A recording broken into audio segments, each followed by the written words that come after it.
মানুষের জীবনে যখন অভিশাপ আসে তখন সে আশীর্বাদের ছদ্মবেশে আসে। তখন বাইরের চেহারা দেখে আসল রূপটা ঠিক বোঝা যায় না, আর মানুষ তাকেই সত্য বলে মনে করে, আনন্দ বলে ভুল করে, বন্ধু বলে অভ্যর্থনা করে।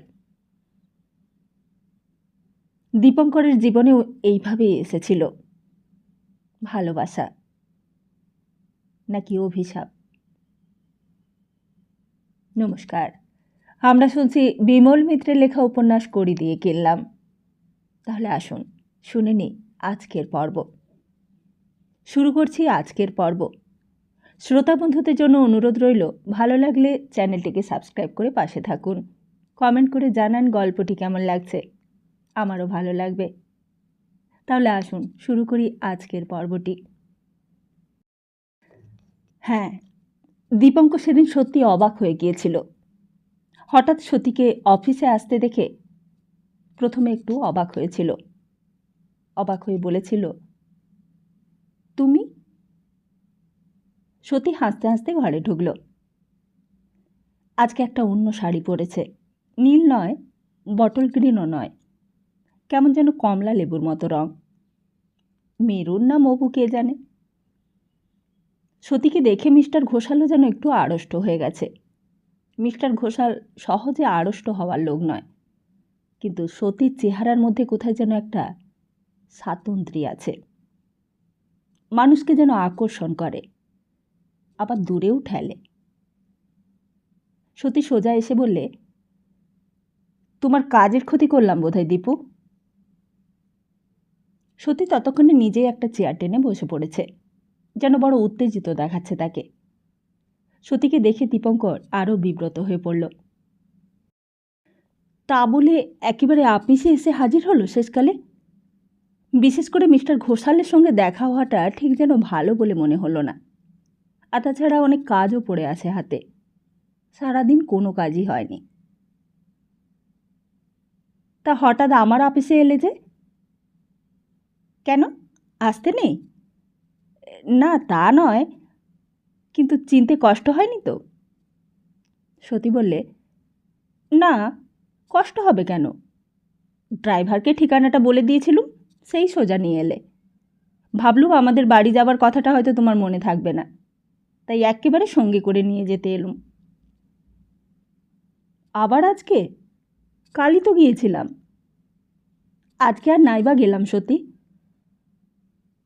হঠাৎ দীপঙ্করের মনে পড়ল মিস্টার ঘোষালের কথা। এতক্ষণে তার উপস্থিতি যেন ভুলেই গিয়েছিল দীপঙ্কর। মিস্টার ঘোষালের দিকে ফিরে বললে, আপনার সঙ্গে পরিচয় করিয়ে দিই মিস্টার ঘোষাল। ইনি হচ্ছেন শ্রীমতী সতী ঘোষ, আমার বাল্যবন্ধু। আর ইনি হচ্ছেন মিস্টার ঘোষাল, আমার ওপরওয়ালা। সাধারণত মিস্টার ঘোষাল এত সব ফর্মালিটির বালাই মানতেই চায় না, বিশেষ করে মহিলাদের সঙ্গে আলাপের ব্যাপারে। হঠাৎ দাঁড়িয়ে উঠে হাতটা সতীর দিকে বাড়িয়ে দিয়ে বললে, অত্যন্ত খুশি হলাম মিসেস ঘোষ। আমি সামান্য একজন রেলওয়ের সেবক মাত্র। মিস্টার সেনের ওপরওয়ালা হওয়াটা আমার একমাত্র গৌরব বলতে পারেন। সতীও নিয়মমাফিক নিজের হাতটা বাড়িয়ে দিয়েছিল মিস্টার ঘোষালের দিকে। দীপঙ্কর লক্ষ্য করলে মিস্টার ঘোষাল যেন সতীর হাতটা একটু বেশি জোরেই ঝাঁকুনি দিলে। তারপর বললেন, বসুন বসুন আপনি। সতী বসেছিল বটে, কিন্তু কথাগুলো বলেছিল দীপঙ্করের দিকে চেয়ে। বলেছিল, তুমি তো আমাকে আপিসে আসতে বারণ করেছিলে, বলেছিলে এখানে চাকরি করলে ভদ্রতা রক্ষায় হয় না, মানুষ এখানে অমানুষ হয়ে যায়। মিস্টার ঘোষাল বললে, সে যদি এই কথা বলে থাকে কোনো অন্যায় বলেননি মিসেস ঘোষ। এতক্ষণ আমাদের এই নিয়েই কথা হচ্ছিল। আপনি তো আর আমাদের ক্লার্কদের দেখেননি। আসলে তারা মানুষ নয়। মানুষ নয়? মানুষ নয় তো কি? তারা সব বিস্ট। এক কথায় বিস্টই বলতে পারেন তাদের। তাদের চেহারা দেখলেই বুঝতে পারবেন আপনি। তাদের জামা কাপড়, তাদের দাড়ি, তাদের চালচলন কিছুই মানুষের মতো নয়। এত নোংরা ডাটি থাকে, সে আপনি না দেখলে বুঝতে পারবেন না। কথাগুলো শুনতে শুনতে দীপঙ্করের কেমন যেন অস্বস্তি লাগছিল। কাদের গালাগালি দিচ্ছে মিস্টার ঘোষাল? মনে আছে সতী ঘরে আসার পর থেকেই সেদিন গড়গড় করে কথা বলে যাচ্ছিল ঘোষাল সাহেব, যেন অনেক দিনের পরিচয় দুইজনের, অনেক দিনের আলাপ। বিলাতের গল্প, নিজের ঐশ্বর্যের গল্প। ঘোষাল সাহেব যে এত কথা বলতে পারে সতী না থাকলে তা জানতেই পারত না দীপঙ্কর। হঠাৎ দ্বিজপদ ঘরে ঢুকলো, বললে, হুজুর সব সেলাম দিয়া। কাকে? আমাকে? মিস্টার ঘোষাল উঠল, বললে, যাবেন না মিসেস ঘোষ, আমি এক্ষুনি আসছি। মিস্টার ঘোষাল উঠে চলে যেতে সতী বললে, তুমি কীরকম লোকের সঙ্গে আমার আলাপ করিয়ে দিলে দীপু? এই যে গায়ে পড়ে আলাপ করতে চায়, একেবারে ছাড়তেই চায় না। এমন জোরে হ্যান্ডশেক করেছে, হাতটা এখনও টনটন করছে। দীপঙ্কর সেই কথার জবাব না দিয়ে বললে, তা হঠাৎ তুমি কি করতে এলে আবার আজই? সতী বললে, ওই যে বললাম তোমার সঙ্গে করে নিয়ে যেতে। কিন্তু তোমাদের ব্যাপারের মধ্যে আমি নাইবা গেলাম। মিছিমিছি তোমার শাশুড়ি কি ভাবলেন আমার সম্বন্ধে কে জানে। সতী বললে, কি আবার ভাবলে? বাড়ি তো তার একার নয়।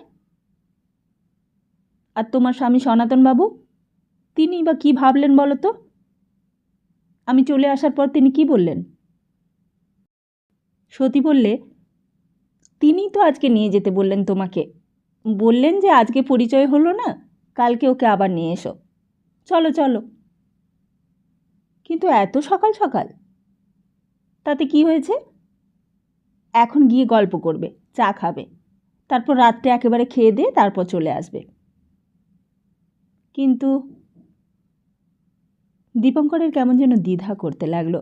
বললে, জানো সতী, আজকে বাড়িতেও একটা কাণ্ড হয়েছে। কি কাণ্ড? সেই বিন্তিদিকে ভোরবেলা থেকে কোথাও খুঁজে পাওয়া যাচ্ছে না।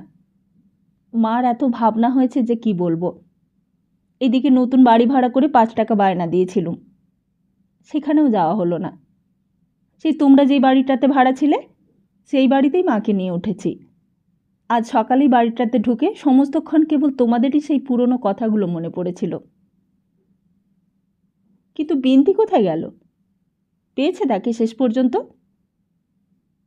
দীপঙ্কর বললে, না, আপিসে আসার সময় পর্যন্ত কোনো খবরই জানি না। পুলিশেও খবর দেয়া হয়েছে। কোথায় যেতে পারে? দীপঙ্কর বললে, নিজের ঘর ছাড়া তো সে কোথাও যেত না, সেজন্যই মা সকাল থেকে খায়নি আজ। সতী বললে, তাহলে আর দেরি করো না, চলো শিগগির চলো, আমি তোমাকে সকাল সকাল ছেড়ে দেব। শেষকালে তোমাদের ঘোষাল যা লোক, হয়তো বা এক্ষুনি এসে পড়বে আবার। দীপঙ্করেরও ভয় হলো, সত্যি যদি এক্ষুনি এসে পড়ে তাহলে আর ছাড়তে চাইবে না। শেষকালে তাকে এড়াবার জন্য মুশকিলে পড়তে হবে তাদের। অথচ অসংখ্য কাজ পড়ে রয়েছে টেবিলে, অনেক ফাইল দেখা হয়নি সকাল থেকে। বাড়িতেও বিন্তিদি ফিরে এসেছে কিনা কে জানে। সব যেন কেমন তালগোল পাকিয়ে গেল। আবার এখন সতীদের বাড়ি যেতে হবে। নিজের সংসার, নিজের স্বামী নিয়ে সতী থাকুক না সুখে, তাতে দীপঙ্করও সুখী হবে। কিন্তু তার জীবনের সঙ্গে দীপঙ্করকে কেন মিছিমিছি জড়ানো? সতী বললে, কি ভাবছ এত? চলো। কিন্তু এখন যে বিকেল, তা না হয় একটু বেরিয়ে টেরিয়ে তারপর বাড়ি যাব। এখন আপিস থেকে তো বেরো। দীপঙ্কর উঠল, তারপর বললে, আমি কিন্তু কালকের মতো দেরি করতে পারবো না, আমাকে একটু সকাল সকাল ছেড়ে দিও, কেমন? সতী বললে, তাই ছাড়বো, এখন চলো তো। সেদিনও জানত না দীপঙ্কর সতী তাকে কোথায় নিয়ে চলেছে। মানুষের জীবনে যখন অভিশাপ আসে তখন সে প্রথমে এমনি আশীর্বাদের ছদ্মবেশেই আসে। তখন তার বাইরের চেহারা দেখে তার আসল রূপটা দেখা যায় না।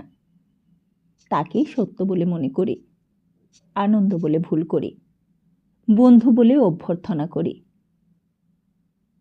অথচ বেশ তো ছিল দীপঙ্কর। সকলকে ছেড়ে নিজেকে নিয়ে সে বেশ ছিল, নিজে আর তার মা। ছোটবেলা থেকে সে যা হতে চেয়েছিল তা সে হতে পারেনি, কিন্তু যা সে হয়েছিল তাই বা কম কি? সেই কমটুকু নিয়েই জীবনে সান্ত্বনা পেতে চেয়েছিল দীপঙ্কর। নিজের জীবনের অসাফল্যকে অনাবশ্যক অভাববোধ দিয়ে পীড়িত করতে চায়নি দীপঙ্কর। লক্ষ্যে দিছিল, কিন্তু শেষ পর্যন্ত সেখান থেকেও প্রত্যাখ্যানের পর দীপঙ্কর নিজেকে নিয়ে সন্তুষ্ট থাকতে চেয়েছিল। এমন সময় কেন এলো সতী? পরে একদিন শম্ভু বলেছিল, আপনি তো জানেন না নতুনবাবু, বৌদিমণির জন্য আমার বড় কষ্ট হয়। দীপঙ্কর একটু অবাকই হয়ে গিয়েছিল। জিজ্ঞেস করেছিল, কেন শম্ভু, তোমাদের বাবুদের এত টাকা, তবে কষ্ট কেন? ওই যে মামনি, মামনি কি আর সোজা মানুষ ভেবেছেন? দীপঙ্কর জিজ্ঞেস করেছিল, কিন্তু তোমার দাদাবাবু? দাদাবাবু তো ভালো লোক।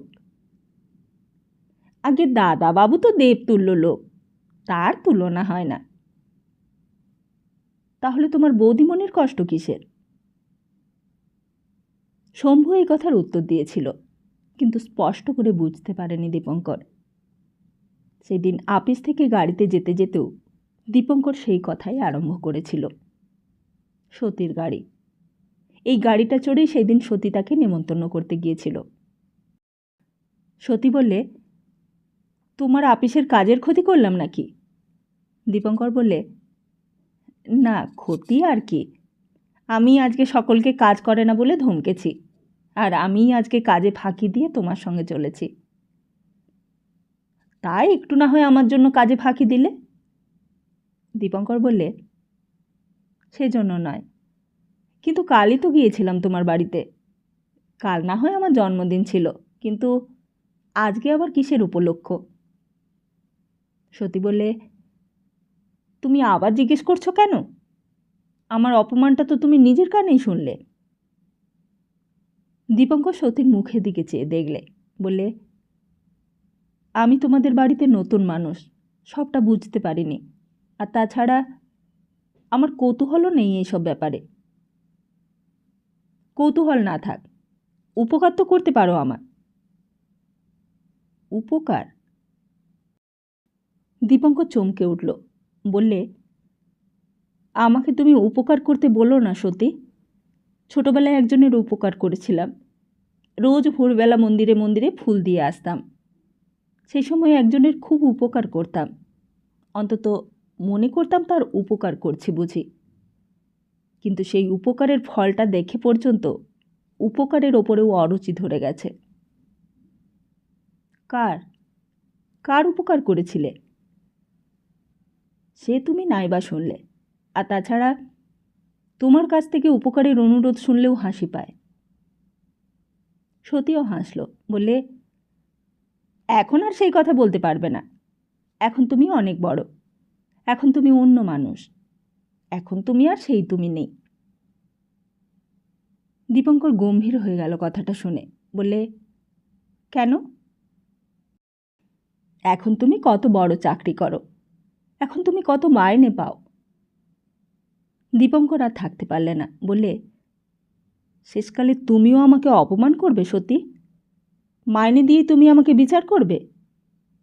তোমার কাছে অন্তত এটা আশা করিনি। তাহলে আমার চেয়ে মিস্টার ঘোষাল বেশি মাইনে পায় বলে তুমি দেখছি কোনোদিন তাকেও আমার চেয়ে বেশি খাতির করবে। সতী বললে, সত্যি তোমাদের মিস্টার ঘোষাল কি জঘন্য লোক। দীপঙ্কর বললে, সব মানুষ তো সমান হয় না। আমার দুর্ভাগ্য যে ওইসব লোকের সঙ্গেই আমাকে কাজ করতে হয়। অথচ দেখো সতী, একদিন এই চাকরির জন্য কত মাথা খুঁড়েছে আমার মা, কত ঠাকুর দেবতার কাছে মানত করেছে। এখন দেখছি এরা চাকরি দিয়ে টাকা দিয়ে আমার মনুষ্যত্বটুকুও কিনে নিয়েছে। সতী ঠিক বুঝতে পারলে না কথাগুলো, বললে, কেন? ও কথা বলছো কেন? দীপঙ্কর বললে, সে ঠিক তোমাকে আমি বোঝাতে পারবো না সতী। আজকেই অনেকগুলো লোককে খুব বকেছি, খুব ধমক দিয়েছি, কিন্তু বকতে বকতে কেমন মনে হচ্ছিল আমি যেন নিজেকেই শাস্তি দিচ্ছি। আমার বকুনিগুলো যেন আমার মুখেই ফিরে আসছে। আমি যেন তখন নিজেরই অপরাধী হয়ে আছি তাদের শাস্তি দিয়ে। কেন? এইরকম কেন মনে হয় তোমার? দীপঙ্কর বললে, জানো সত্যি, ছোটবেলায় আমাদের ক্লাসে একটা ছেলে ছিল, তার নাম লক্ষণ সরকার। আমাকে দেখলেই সে চাটি মারত। আমি যে তার কী শত্রুতা করেছিলাম তা জানি না, কিন্তু আমাকে দেখলে সে না মেরে থাকতেই পারত না। কতদিন মার খেয়ে আমি কেঁদেছি, ভেবেছি কেন মারে ও। ছোটবেলায় কারণটা বুঝতে পারিনি, আজ বড় হয়ে চাকরি করে বুঝতে পারছি। কি বুঝেছ? দীপঙ্কর বললে, বড় হয়ে আজ আমি নিজেও একজন লক্ষণ সরকার হয়ে গেছি। আর শুধু আমিই নয়, আমরা যারা বেশি মাইনে চাকরি করি, যারা একটু অবস্থা ফিরিয়েছি, তারা সবাই লক্ষণ সরকার হয়ে গেছি। আমরা তাই সুবিধে পেলেই দীপঙ্করদের চাঁটি মেরে মজা পাই। তারপর একটু হেসে বললে, একলা তোমার শাশুড়িকে দোষ দিয়ে লাভ কি? সতী বললে, তুমি সব জানো না তাই হাসছ। দীপঙ্কর বললে, দেখবে একদিন যখন তুমি নিজেও শাশুড়ি হবে, তখন তুমিও লক্ষণ সরকার হয়ে উঠবে। সতী বললে, শাশুড়ি আমি আর হব না। কেন? যখন তোমার ছেলে মেয়ে হবে, তাদের বিয়ে হবে, তখন শাশুড়ি হবে বই কি। তুমি সবটা জানো না, তাই এই রকম কথা বলছো। দীপঙ্কর বললে, যেটুকু দেখলাম কাল তাতেই সব বুঝে নিয়েছি। তা যদি বুঝতেই পারলে তো বললে না কেন কিছু? দীপঙ্কর বললে, আমি আর কি বলবো বলো, আমি আর কি করতে পারি। আমি শুধু খেলুম, পেটে ঢুকছিল না, তবুও খেলুম। তোমার মান রাখবার জন্যই খেলুম। তারপর একটু থেমে বললে, তারপর তুমি তো গাড়ি করে পাঠিয়ে দিলে, কিন্তু বাড়িতে গিয়ে বিছানায় শুয়ে কি আর ঘুম আসে? কিছুতেই ঘুমোতে পারি না। শেষে ভাবলাম দুধ চাই। সতীর কথা ভেবে ভেবে আমার ঘুম আসবে না, এটা কীরকম? সতী আমার কে? কেউ না। সতী বললে, আমারও ঘুম আসেনি দীপু। পরশু রাতের পর এখনো পর্যন্ত একটুও ঘুমোয়নি। দীপঙ্কর বললে, আর একটু সহ্য করো। তোমার শাশুড়ি তো বুড়ো মানুষ, কদিনই বা বাঁচবে বুড়ি। তারপর তুমি আর সনাতনবাবু মিলে। সতী বললে, আজ সেই জন্যই তোমাকে নিয়ে যাচ্ছি। কিন্তু আমি গিয়ে তোমাকে কতটুকু সাহায্য করতে পারবো তা তো বুঝতে পারছি না। আমি আজ নাইবা গেলাম সতী, আর তাছাড়া বাড়িতে অনেক কাজ। বিন্তিদিকেও সকাল থেকে পাওয়া যাচ্ছে না। সতী বললে, না না, তুমি চলো। ওকে আমি বলে রেখেছি যে তুমি আসবে। ওনার সঙ্গে যে তোমার আলাপ করিয়ে দেব। আজকে তোমার যাওয়া চাই, আর কিছুই নয়। কালকের ব্যাপারের একটা নিষ্পত্তি করা চাই। তারপর তোমাকে আর জীবনে কখনো যেতে বলবো না।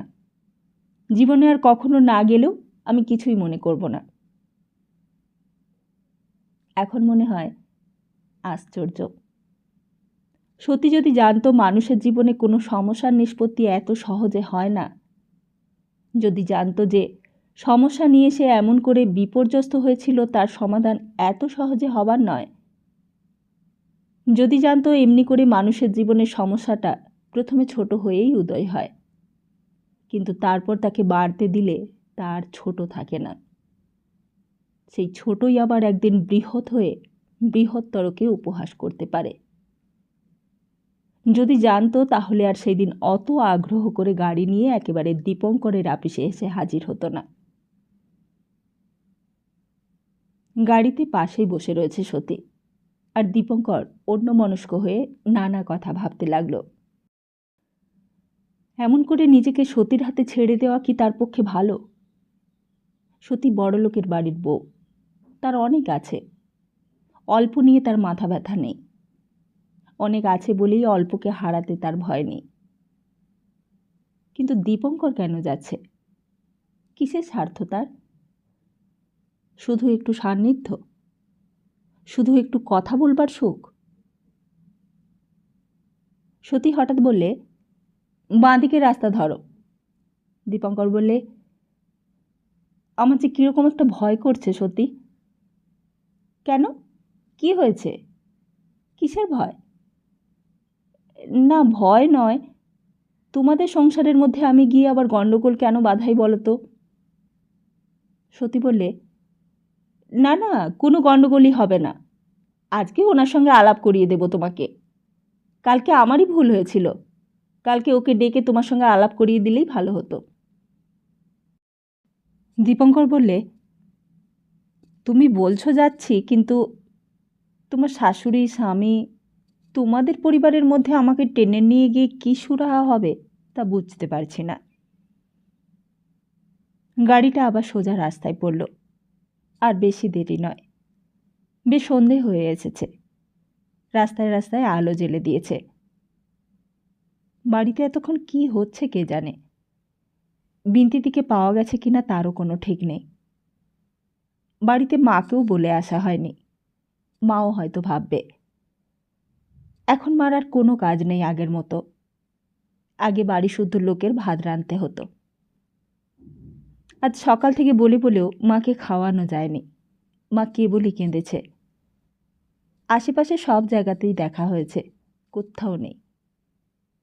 সেই পুরনো বাড়ি, যেই বাড়ির ভেতর একদিন ঢুকতে কত রোমাঞ্চ হতো। এখন সেই বাড়িরই বাসিন্দা হয়ে গেছে দীপঙ্কর। সতী লক্ষ্মীদি যে ঘরে শুতো সেই ঘরটাতেই আজ শোবে দীপঙ্কর। সেই ঘরের 4টে দেওয়ালের মধ্যেই দীপঙ্করের রাত কাটবে। নেমে এসো দীপু।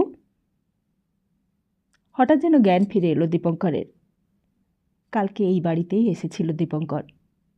এই বাড়ির গেট দিয়ে হাঁটতে হাঁটতে ভেতরে ঢুকেছিল।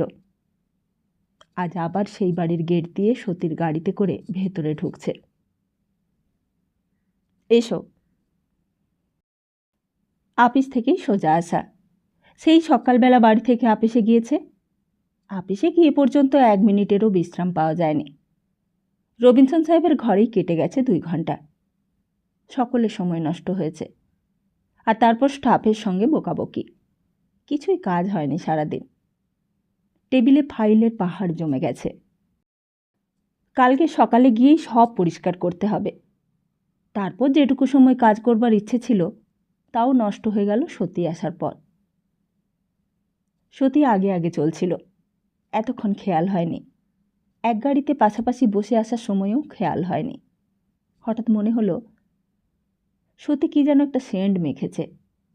দীপঙ্করের মনের সমস্ত গ্লানিটা যেন এক মুহূর্তে কেটে গেল। কি সেন্ট? এত চমৎকার গন্ধ, নাকি বাগানের ফুলের গন্ধ? ভারী চমৎকার, ভারী চমৎকার সতীদের বাগানটা। নানা রকম ফুল ফুটেছে। আজও সেই মার্বেল ফ্লোর, সেই ক্যাকটাস, সেই মনোগ্রাম আঁকা পাপোশ, আজও সেই ঝকঝকে তকতকে পরিষ্কার পরিচ্ছন্ন পরিবেশ। আজ কিন্তু আর দোতলায় উঠবার সিঁড়িটার দিকে নয়, আজ একতলাতেই। সতী সামনে সামনেই যাচ্ছিল। সিঁড়িটার কাছে যেতে পেছন ফিরে বললে, এই দিক দিয়ে এসো দীপু। এই বলে সতী আবার চলতে লাগলো। দীপঙ্কর বললে, কোথায় নিয়ে যাচ্ছ এই দিকে আমায়? কত বড় বাড়ি সতীদের। বাইরের রাস্তা থেকে এতখানি বোঝা যায় না। বোঝাই যায় না ভেতরে এত ঘর আর এত কম লোক। বোঝাই যায় না এত বিরাট বাড়ির মধ্যে এত বারান্দা আর এত করিডোর আর এত কিছু অতিক্রম করে তবে সনাতনবাবুর সঙ্গে সাক্ষাৎ করতে হয়। আর কত দূর সতী?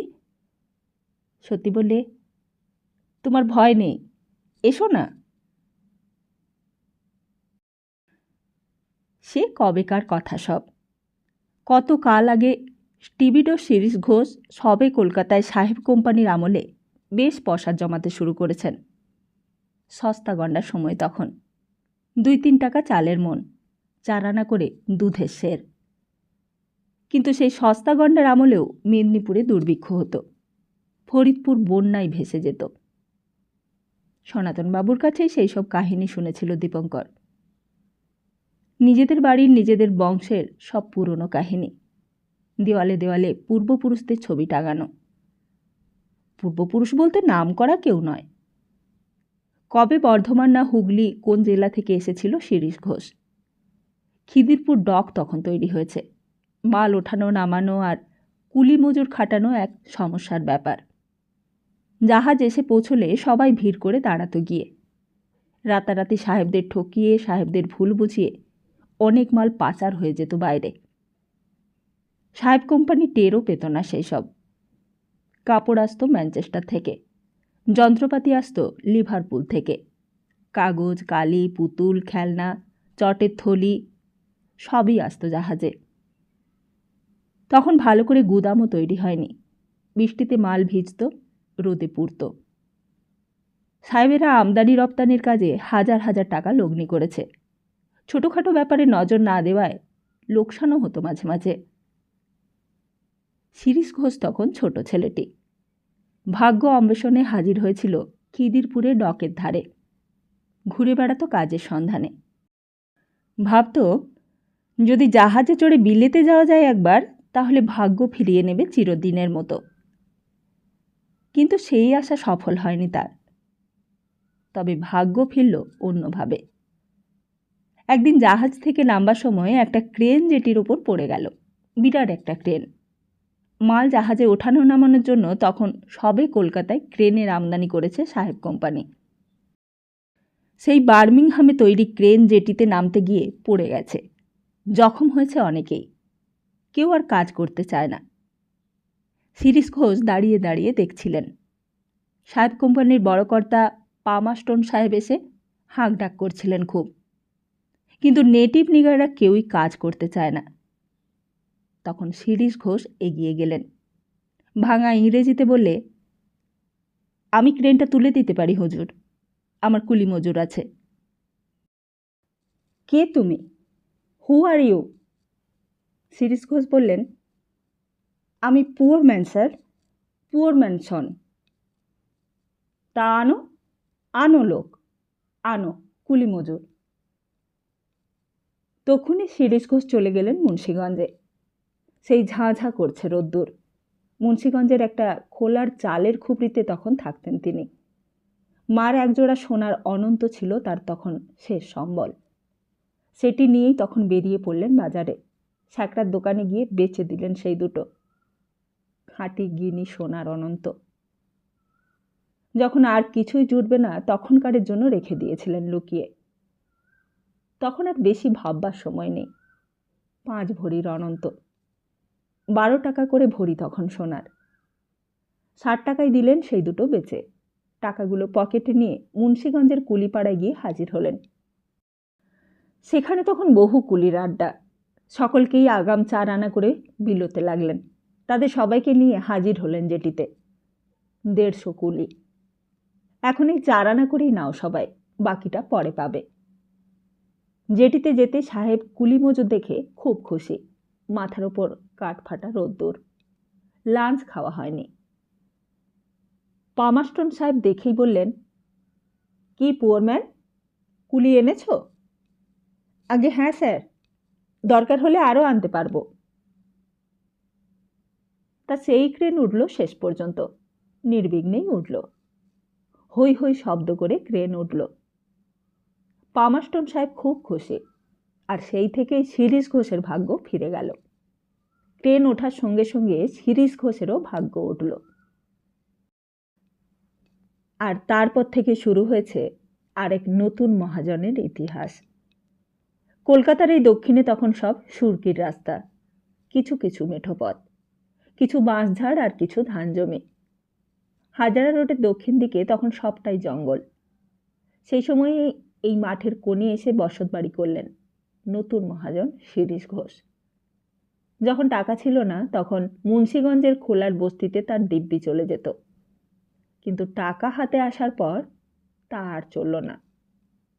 টাকার কি অদ্ভুত ম্যাজিক! মানুষ যন্ত্র আবিষ্কার করে সমুদ্র পাড়ি দিয়েছে, আকাশে পাখা লাগিয়ে দূরত্বকে জয় করেছে।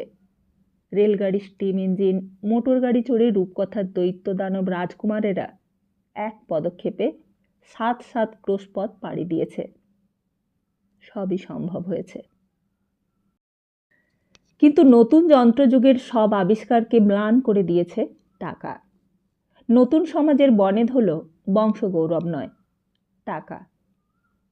যা কিছু পৃথিবীতে হচ্ছে, যা কিছু ঘটছে, যত প্রেরণা, যত গবেষণা, যত উদ্যম, আকাঙ্ক্ষা, উত্থান, সবই এই মুদ্রার মোহে। শিরীষ ঘোষ যখন কোম্পানি খুললেন খিদিরপুরে, যখন বাড়ি করলেন ভবানীপুরে, তখন সবে মাত্র টাকার পাখা গজাচ্ছে। আগেকার দিনে শ্যামবাজারের বনেদিপাড়ায় টাকা থাকতো লোহার সিন্দুকের মধ্যে ঘুমিয়ে। বাইজি নাচের আসরে আর সুঁড়িখানায় তার খাতির ছিল অনেক। কিন্তু এইবার আর বাইজি নয়, টাকা নিজেই ঘুরে ঘুরে নাচতে লাগলো। কারবারের টাকা ব্যাংকের সিন্দুকে এসে আর ঘুমিয়ে রইল না, বাইরের জগতে ঘুরপাক খেয়ে বেড়াতে লাগলো। সে হলো সজল, সজীব, গতিশীল টাকা। এই যুগে টাকা শুধুই গতিশীল নয়, এই যুগে টাকা হলো ক্রিয়েটিভ। টাকা বংশ বৃদ্ধি করতে লাগলো। টাকা যত বেশি চলতে লাগলো তত বাড়তে লাগলো।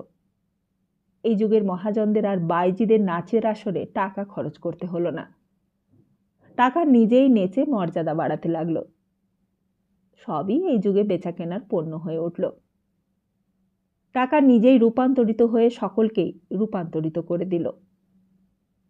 মোহ, দয়া, মায়া, ভালোবাসা সবই হলো টাকার শিকার।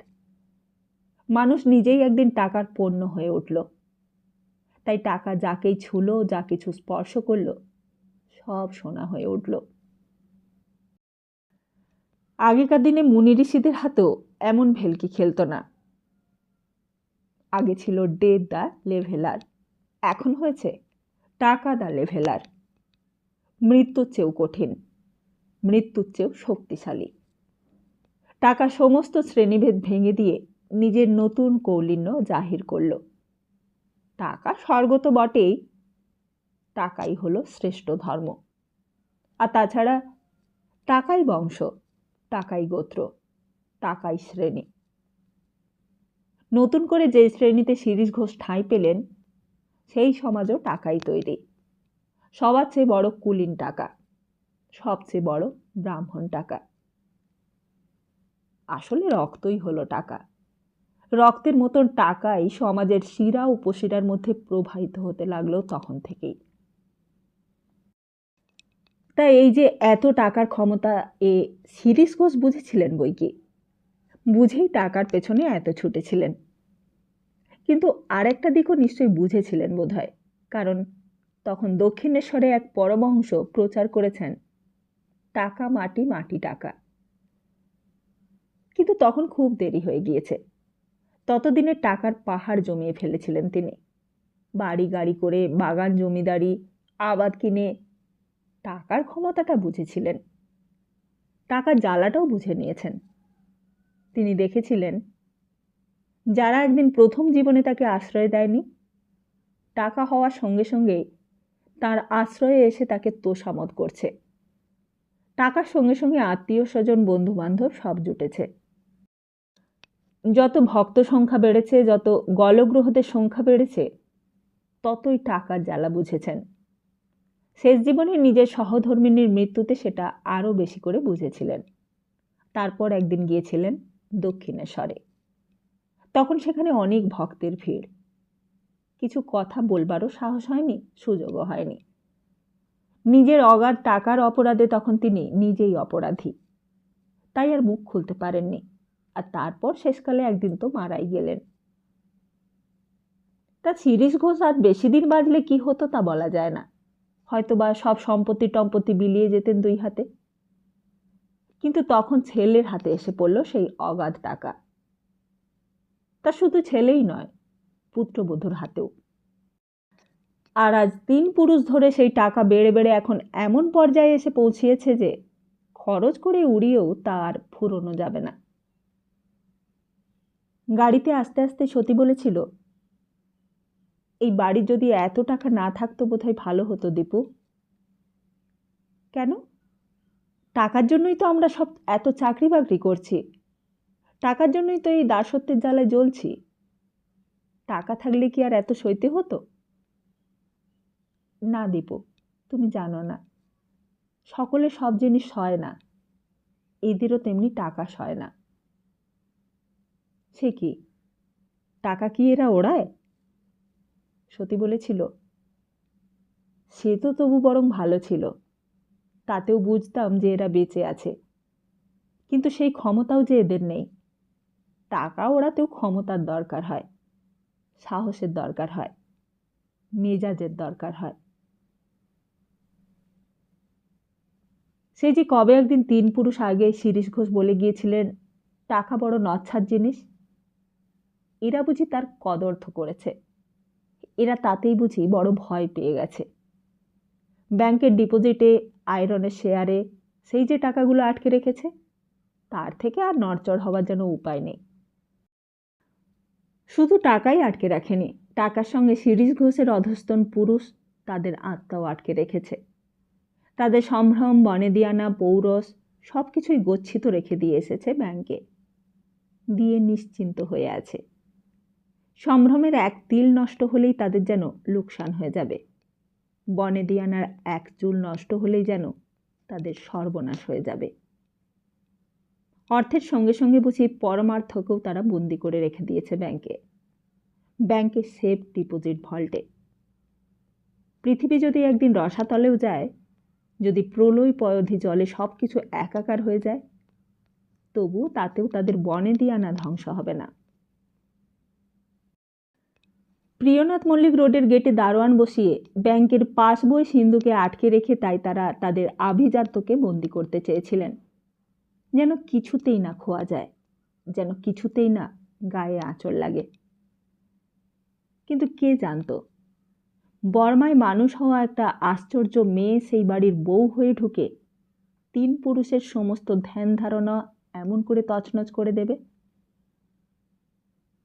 দীপঙ্করও বুঝতে পারেনি তার সেই জন্মদিনের নেমন্তন্ন খেতে যাওয়ার জের এমন করে এতদিন ধরে চলবে, এমন মর্মান্তিক তার পরিণতি হবে। সতী সামনে সামনেই চলছিল, বললে, এসো ভেতরে এসো, এখানেই আছেন উনি। দীপঙ্কর বললে, এ কোথায় নিয়ে এলে? সতী বললে, এটাই তো ওনার লাইব্রেরি ঘর, এখানেই ওনার বেশিরভাগ সময় কাটে। পর্দা সরিয়ে ঢুকতেই দীপঙ্কর দেখলে বিরাট একটা ঘর, চারিদিকে খালি বই। বইয়ের মধ্যে টেবিলে বসে আছেন কালকের সেই ভদ্রলোক, সেই সনাতন বাবু। তখন পেছন ফিরে বসেছিলেন। সতী ভেতরে গিয়ে ডাকলে, বললে, শুনছ, এই যে দীপুকে এনেছি। ভদ্রলোকের গায়ে একটা হাত কাটা পাঞ্জাবি, উস্কো খুস্কো চুল। সতীর কথাটা কানে যেতেই পেছন ফিরলেন, দীপঙ্করের দিকে চেয়ে অবাক হয়ে গেলেন, কিন্তু চিনতে পারলেন না। সতীর দিকে ফিরে বললেন, কাকে এনেছো বললে? সতী বললে, সেই যে যার কথা বলেছিলুম। ও, তাই বলো। এই বলে উঠে সসম্ভ্রমে দাঁড়িয়ে পড়লেন, বললেন, কি আশ্চর্য, আগে বলতে হয় তো। বসুন, আপনি বসুন। দীপঙ্কর একটা চেয়ারে বসলো, বললে, আপনি ব্যস্ত হবেন না। সনাতনবাবু যেন সত্যি বিব্রত হয়ে পড়লেন, তবুও বললেন, এই দেখুন, কালকেই আমি পুরী থেকে ফিরে এলাম। তখন ওই মানে ঠিক পুরী থেকে নয়, আসলে কটক থেকে ফিরে এলুম। ওই বর্ষাকালে রথের সময় পুরী যাওয়াটাই ভুল। আমি ভেবে দেখেছিলাম, পুরী যেতে হলে ওই সেপ্টেম্বর নয় মার্চ মাসে যাওয়াটা ভালো। তারপর ঝুঁকে পড়ে বললেন, আমি আজ 3খানা বই কিনেছি এই সম্বন্ধে। কাল রাত্রে আপনি বললে বিশ্বাস করবেন না, আমার ভালো করে ঘুমই হয়নি। দীপঙ্কর জিজ্ঞেস করলে, কেন? ঘুম কি করে হবে বলুন? আমি ভাবতে লাগলাম, উড়িষ্যাতেই বা এত বন্যা হয় কেন? আমাদের পূর্ববঙ্গেও অবশ্য বন্যা হয়। ওই গত 100 বছরে 90 বার বন্যা হয়েছে। কিন্তু উড়িষ্যা সম্বন্ধে আমার সঠিক স্ট্যাটিস্টিক্সটা জানা নেই, তাই পড়ছিলুম। ভাবলাম উড়িষ্যার বন্যা সম্বন্ধে একটু জেনে রাখাটা ভালো। এই দেখুন, এই 3খানা বই আজ কিনে এনেছি। দীপঙ্কর দেখলে 3খানা মোটা মোটা নতুন বই টেবিলে রয়েছে। উড়িষ্যার বন্যা, উড়িষ্যার ভূতত্ত্ব, নদীতত্ত্ব, আর যেন সব কি বিষয় নিয়ে লেখা। দীপঙ্কর বললে, আপনি পড়ছিলেন, আপনার পড়ার ক্ষতি করলাম মাঝখান থেকে। না না, ক্ষতি করবেন কেন? এ কি একদিনে শেষ হবে ভেবেছেন? এ 3খানা বইতে তো হবেও না, আরও অনেকগুলো বই কিনতে হবে। আজ বুক সেলার্সদের চিঠি লিখে দিয়েছি, উড়িষ্যা সম্বন্ধে যত বই আছে সব পাঠাতে।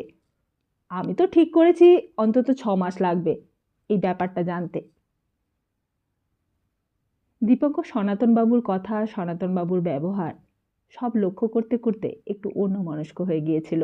বললে, কোন ব্যাপারটা? সনাতনবাবু বললেন, এই যে বন্যার ব্যাপারটা। এই ব্যাপারটা তো ঠিক সহজ নয়। প্রায়ই হয় যে এটা। 1932 সালে যে ভীষণ বন্যা হয়েছিল আমার মনে আছে। দীপঙ্কর বললে, কিন্তু বন্যা যদি হয়ই, তাতে আপনি কি করবেন জেনে? আপনি তো আর প্রতিকার করতে পারবেন না।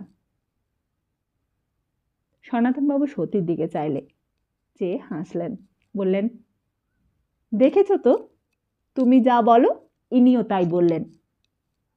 প্রতিকার যদি নাই বা করতে পারলুম, জানতেও তো ইচ্ছে করে, জানলেও তো আনন্দ হয়। আশ্চর্য এই মানুষটা। সতীও বলেছিল দীপঙ্করকে, শুধু বন্যাই নয়, সব জিনিস সম্বন্ধেই সনাতনবাবুর কৌতূহল। বহুদিন আগে একদিন ইলিশ মাছ ভাজা খেয়ে খুব ভালো লেগেছিল সনাতনবাবুর। ঠাকুরকে জিজ্ঞেস করলেন, এটা কি মাছ ঠাকুর? ঠাকুর বললে, আগে ইলিশ মাছ। ইলিশ মাছ? ইলিশ মাছ ভাজা তো আগেও খেয়েছেন, কিন্তু এমন তো ভালো লাগেনি কখনো। জিজ্ঞেস করলেন, কোন বাজার থেকে মাছ আনা হয়েছে জানো তুমি ঠাকুর? আগে জানি না, কৈলাস তো বাজারে যায়, রোজ যে বাজার থেকে আসে সেই বাজার থেকেই এসেছে। সনাতনবাবু বললেন, কৈলাসকে একবার ডাকো তো ঠাকুর। কৈলাস আসতেই সনাতনবাবু বললেন, ঠাকুর, কৈলাসকে জিজ্ঞেস করো তো কোন বাজার থেকে মাছ এনেছে। কৈলাসের কথায় তেমন সন্তুষ্ট হলেন না সনাতনবাবু। শেষে ডাক পড়ল সরকারবাবুর। সরকারবাবু এলেন ভেতরে। সনাতনবাবু জিজ্ঞেস করলেন, আজকে ইলিশ মাছটা কোথা থেকে আনা হয়েছে সরকারবাবু? সরকারবাবু একটু ভয় পেয়ে গেলেন। বললেন, আজ্ঞে হুজুর, আমি তো টাটকা মাছ দেখেই এনেছিলাম, রোজ তার কাছ থেকেই মাছ কিনি। সনাতনবাবু তখন খাওয়া থামিয়ে দিয়েছেন। বললেন, সেজন্যই তো জিজ্ঞেস করছি আমি, কোন বাজারের মাছ? আগে যোগুবাবুর বাজারে। সনাতনবাবু আবার জিজ্ঞেস করলেন, কোন নদীর মাছ বলতে পারেন?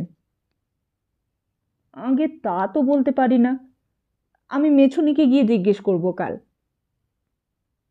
সনাতনবাবু হাসলেন। বললেন, তবেই হয়েছে, সে কি আর নদী চেনে? সে কেবল মাছই চেনে, তাকে জিজ্ঞেস করলে কোনো ফল হবে না। সে তো আর লেখাপড়া জানে না সরকারবাবু। সরকারবাবু বললেন, আজ্ঞে তাহলে কি করব বলুন? সনাতনবাবু আবার খেতে লাগলেন। বললেন, না, আপনাকে আর কিছু করতে হবে না, সে যা করবার আমি করবক্ষণ। খেয়ে উঠে সনাতনবাবু লাইব্রেরি ঘরে গিয়ে ডায়েরি খুললেন। খুলে লিখে রাখলেন, বেলা 12টার সময় ইলিশ মাছ ভাজা খেতে অত্যন্ত সুস্বাদু লাগলো। সকালবেলা যোগুবাবুর বাজারের মেছুনির কাছ থেকে কেনা। কোন নদীর মাছ জানা নেই। ডায়েরিতে লেখা শেষ করে বইগুলো খুঁজতে লাগলেন। মাছ সম্বন্ধে কোনো বইই নেই তার কাছে। একবার টেলিফোন করলেন কলেজ স্ট্রিটে। জিজ্ঞেস করলেন, ইলিশ মাছ সম্বন্ধে আপনাদের কাছে কোনো বই আছে? কয়েকটা দোকানে টেলিফোন করলেন, কোথাও নেই।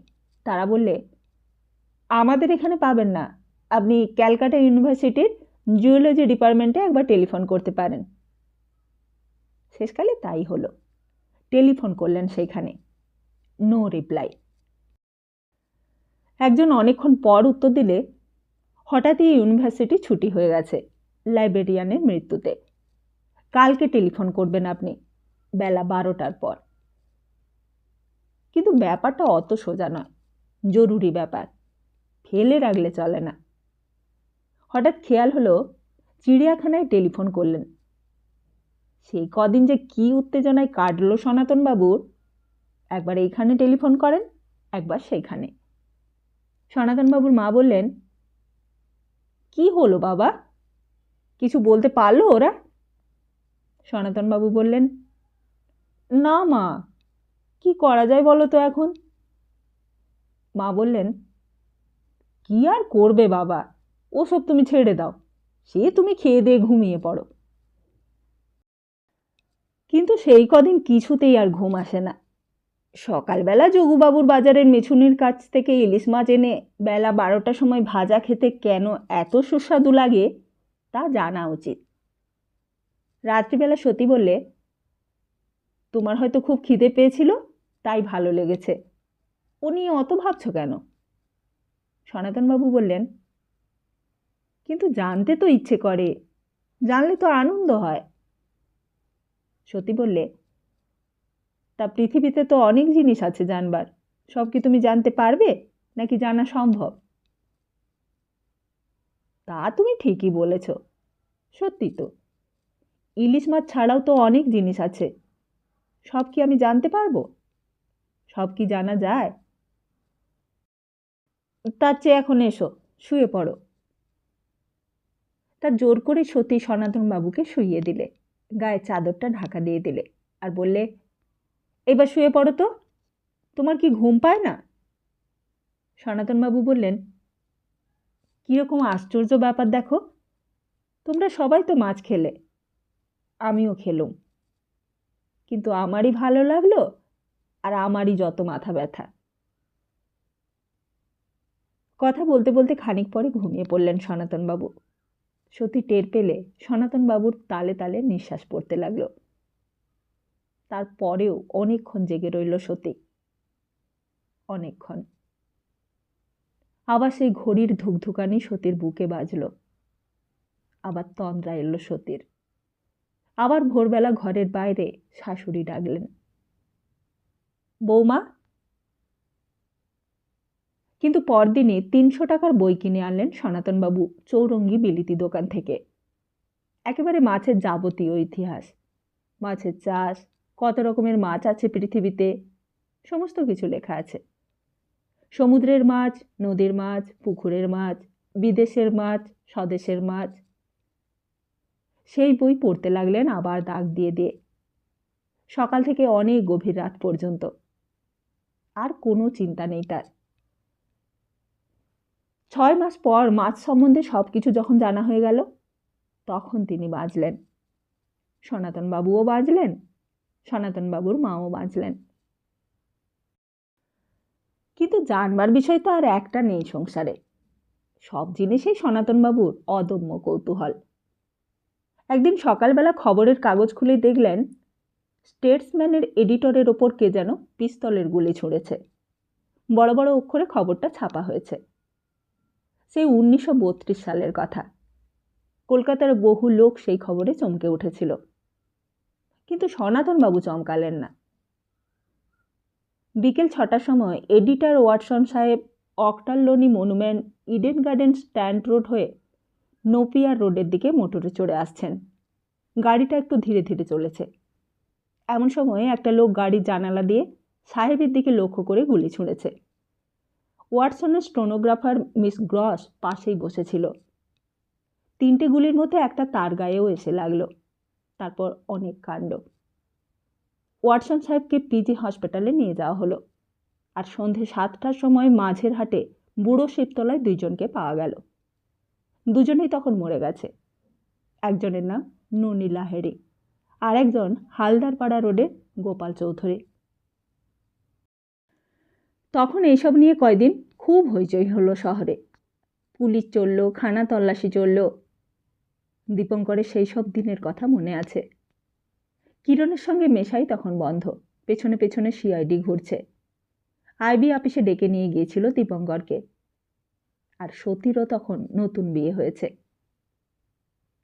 সনাতনবাবু মাকে ডাকলেন, বললেন, কি ভীষণ কাণ্ড হয়েছে জানো মা? মা বললেন, কি? একেবারে সাহেবদের মেরে খুন করে ফেলেছে সবাই। মা বললেন, ওসব স্বদেশীদের কাণ্ড, ও তো রোজই হচ্ছে সোনা, ও আর নতুন কি? সনাতনবাবু বললেন, তা তো আমিও জানি মা, কিন্তু এত পিস্তল কোত্থেকে আসছে জানতে হবে তো। মা বললেন, ও জেনে তোমার কি হবে? সনাতনবাবু বললেন, না না, জানাটা তো দরকার। এত পুলিশ পাহারা, ব্রিটিশ গভর্নমেন্ট রয়েছে, তবু এত পিস্তল কোত্থেকে আসছে? যেখান থেকে খুশি আসুক, আমাদের কি? বারে, জানতে হবে না? পিস্তল অমনি এলেই হলো? তাহলে পুলিশ মিলিটারি রাখবার দরকার কি? আমাদেরই তো দেশের সব মানুষ, আমরাই তো এই দেশে বাস করছি। শুধু খাওয়া দাওয়া আর ঘুমানো তো পশুরাও করে। আমাদের সঙ্গে তাহলে তাদের তফাৎ কি? রাত্রে একমনে বই পড়া দেখে সত্যি জিজ্ঞেস করে, সত্যি তো, এসব জেনে কি হবে? সনাতনবাবু বলেন, তোমার জানতে ইচ্ছে করে না? সতী বলে, না। সনাতনবাবু বলেন, আশ্চর্য তো, সত্যিই তো, তোমার জানতে ইচ্ছে করে না? কে প্রথম পিস্তল আবিষ্কার করলো, প্রথম কাকে পিস্তলে মারা হলো, প্রথম পিস্তল দেখতে কীরকম ছিল, আর তারপর সেই পিস্তল থেকে আজকের মডার্ন পিস্তলের কি তফাৎ, সেসব জানতে ইচ্ছে করে না? সতী বললে, সেসব আমার জেনে লাভ কি? সনাতনবাবু হাসলেন, বললেন, তাহলে খেয়ে ঘুমিয়ে বেঁচে থেকেই বা লাভ কি? তা সেই গুলি মারার ঘটনার পর থেকেই গাদা গাদা বই আনতে লাগলেন সনাতনবাবু। সেই সব বই আবার দিনরাত পড়তে লাগলেন। 6 মাস পর সব জানা হয়ে গেল। তখন তিনি বাঁচলেন, সনাতনবাবুও বাঁচলেন, সনাতনবাবুর মাও বাঁচলেন। কথাগুলো শুনতে শুনতে দীপঙ্করের খুব ভালো লাগছিল। এও একরকম মানুষ। কত জানবার জিনিস পৃথিবীতে, একটা জীবনে সব জিনিস জেনে শেষ করা যায় না। পৃথিবীতে এত বই, এক জীবনে সব পড়েও শেষ করা যায় না। তবুও চারিদিকে থাক থাক সাজানো বইগুলো দেখে কেমন যেন শ্রদ্ধা হতে লাগলো সনাতনবাবুর ওপর। দরকার কি অত জানার? অন্য 10 জন বড়লোকেরা যাই করে তাই করলেই তো পারতেন সনাতনবাবু। কেন মিছিমিছি এত পরিশ্রম, এত পয়সা খরচ? বিচিত্র মানুষ বটে সনাতনবাবু। এইসব নিয়েই মেতে আছেন বেশ, এইসব নিয়েই উন্মত্ত হয়ে আছেন। দীপঙ্কর বললে, এগুলো সব কি বই? সনাতনবাবু বললেন, এইগুলোই তো এতদিন ধরে পড়ছিলুম, ওয়া নিয়ে কিছু ঘাটাঘাটি করছিলুম অনেক দিন ধরে। হঠাৎই এই মাছের ব্যাপারটা মাথায় ঢুকতে আবার মাছ সম্বন্ধে জানতে ইচ্ছে হলো। ওয়ার? হঠাৎ যুদ্ধ সম্বন্ধে পড়লেন কেন? ওয়ার বাঁধবে শুনছি। যুদ্ধ বাঁধবে? বহুদিন আগে একটা যুদ্ধ গিয়েছে, সেই যুদ্ধ দেখেনি দীপঙ্কর। সেই যুদ্ধ শুধু গল্পেই শুনেছে। মধুসূদনদের রোয়াকে দুনি কাকারা বসে বসে গল্প করত যুদ্ধের। মেসোপটেমিয়া আর প্যারিসের লড়াইয়ের গল্প হতো রোয়াকের ওপর বসে বসে। আবার সেই যুদ্ধ বাঁধবে? বলছেন কি সনাতনবাবু? সনাতনবাবু বললেন, সে কি, আপনি শোনেননি? আপনাদের আপিসের সাহেবরা কিছু বলছে না? দীপঙ্কর বললে, কই না তো, কিছু তো শুনিনি। শুনুন আর না শুনুন, আমার নিজেরই যেন কেমন সন্দেহ হচ্ছে। যুদ্ধ বাঁধবে আবার মশাই। জার্মানিতে নাজি পার্টি ওঠার পর থেকেই কেমন সন্দেহ হচ্ছে। ওই যে হিটলার লোকটা দেখছেন, ও লোকটা তত খারাপ নয়।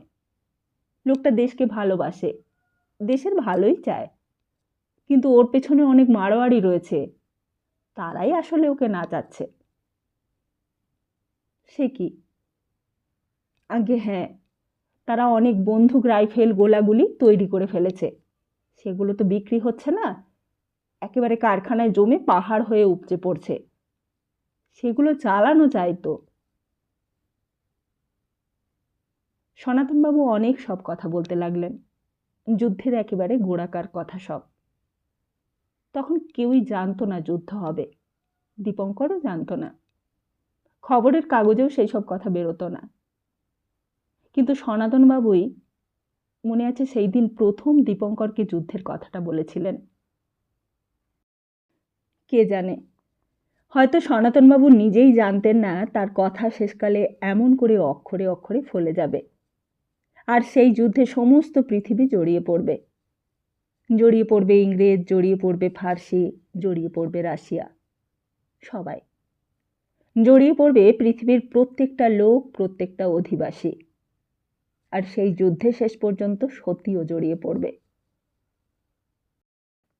আপনি তো জানেন কি করে হিটলার ক্ষমতা পেল। ভোটের আগে কমিউনিস্ট পার্টিকে বদনাম দেবার জন্য নিজেরাই নিজেদের পার্লামেন্ট হাউসটা আগুন লাগিয়ে পুড়িয়ে দিলে মশাই। কি শয়তান দেখুন। আর বদনাম হলো অন্য সব পার্টির। আর তারপরেই ভোট, ভোটের একেবারে গোহারা হারিয়ে দিলে সকলকে। আমি তখন থেকেই ওয়াজ করেছি কি না, বই পড়েছি আর দেখেছি কি হয়। কথা বলতে আরম্ভ করলে আর শেষ হয় না। কথা বলতে আরম্ভ করলে সনাতনবাবুর আর কোনো জ্ঞান থাকে না কোনো দিকে। সাধারণত কথা বলবার হয়তো লোকই পান না মনের মতো। আজকে দীপঙ্করকে পেয়ে সনাতনবাবু যেন মন খুলে কথা বলতে পেরে বেঁচেছেন। একাই কথা বলে যাচ্ছিলেন সনাতনবাবু, আর দীপঙ্কর আর সতী দুজনেই শুনছিল। বললেন, আমি কি আর এসব জানতুম? ওই স্টেটমেন্টের এডিটরকে যেদিন স্বদেশীরা গুলি করলে, সেই দিনই প্রথম খেয়াল হলো যে পিস্তল কোথা থেকে প্রথম এলো, মানে বন্দুক কবে প্রথম আবিষ্কার হলো। সেই সব বই আনালুম, এনে পড়তে পড়তে দেখি, আরে জার্মানি তো কাণ্ড বাঁধিয়ে বসেছে, এ তো যুদ্ধ লাগলো বলে। তখন আরও বই আনাই, তা দেখি যা ভেবেছি তাই। আসলে দেখলাম হিটলারের পেছনে রয়েছে থাইসেন। থাইসেন? থাইসেনের নাম শোনেননি? আসলে লোকটা ব্যবসাদার, লোহা, লক্কর, কয়লা, নানা রকমের ব্যবসা তার। সে দেখলে হিটলার লোকটা তো বক্তৃতা করতে ভালো পারে, তা দাও একে চ্যান্সেলর করে। তাহলে একটা মজার গল্প বলি, শুনুন। বেশ মশগুল হয়েই গল্প ফাঁদছিলেন সনাতনবাবু। সতী বললে, আর গল্প থাক, দীপু আপিস থেকে এসেছে, তা জানো তো? আমি আপিস থেকেই ওকে টেনে এনেছি, এখনো ওর খাওয়া দাওয়া হয়নি। সনাতনবাবু বললেন, ছি ছি ছি, এ কথা তো আগে বলনি আমায়। আপনার খাওয়া হয়নি তা তো আমায় বলতে হয়। না না, আপনাকে আর আটকে রাখবো না, আপনি বাড়ি চলে যান, আপনাকে আর কষ্ট দেব না। উমা, সে কি? বাড়ি চলে যাবে কেন? তুমি চলে যেতে বলছো কেন ওকে? সতী হাসতে লাগলো। দীপঙ্করও একটু লজ্জায় পড়ে গেল। সতী বললে, দেখলে তো ওনার কাণ্ড। জানো, ওকে আমি নেমন্তন্ন করেছি আজ। তোমাকে কাল অত করে বললাম। তাই নাকি? আকাশ থেকে পড়লেন সনাতনবাবু। বললেন, না না, আমার মনে পড়েছে। তাহলে তো ভালোই হলো, আরও অনেকক্ষণ গল্প করা যাবে। এই বলে উঠে দাঁড়ালেন। বললেন, দাঁড়ান, তাহলে আর একটা বই এনে দেখাচ্ছি আপনাকে, এই পাশের ঘর থেকেই নিয়ে আসছি। এই বলে পাশের ঘরের দিকে চলে গেলেন। দীপঙ্কর সতীর দিকে চাইলে, বললে, সনাতনবাবু তো বেশ মানুষ সতী। সতী সেই কথার উত্তর না দিয়ে বললে, তুমি কিন্তু আজ খেয়ে যাবে দীপু, চলে যেও না যেন। দীপঙ্কর বললে, আজ সনাতনবাবুর সঙ্গে আলাপ করে সত্যি খুব খুশি হলাম, এত খবর রাখেন। ততক্ষণে এসে পড়েছেন সনাতনবাবু, হাতে একখানা বই। বললেন, এইখানে নতুন আনিয়েছি, এই দেখুন, একটা জায়গায় আপনাকে পড়িয়ে শোনাই। সত্যি বললে, তাহলে আমি রান্নার কত দূর হলো কি দেখি, তুমি বসো দীপু। এই বলে সত্যি চলে গেল।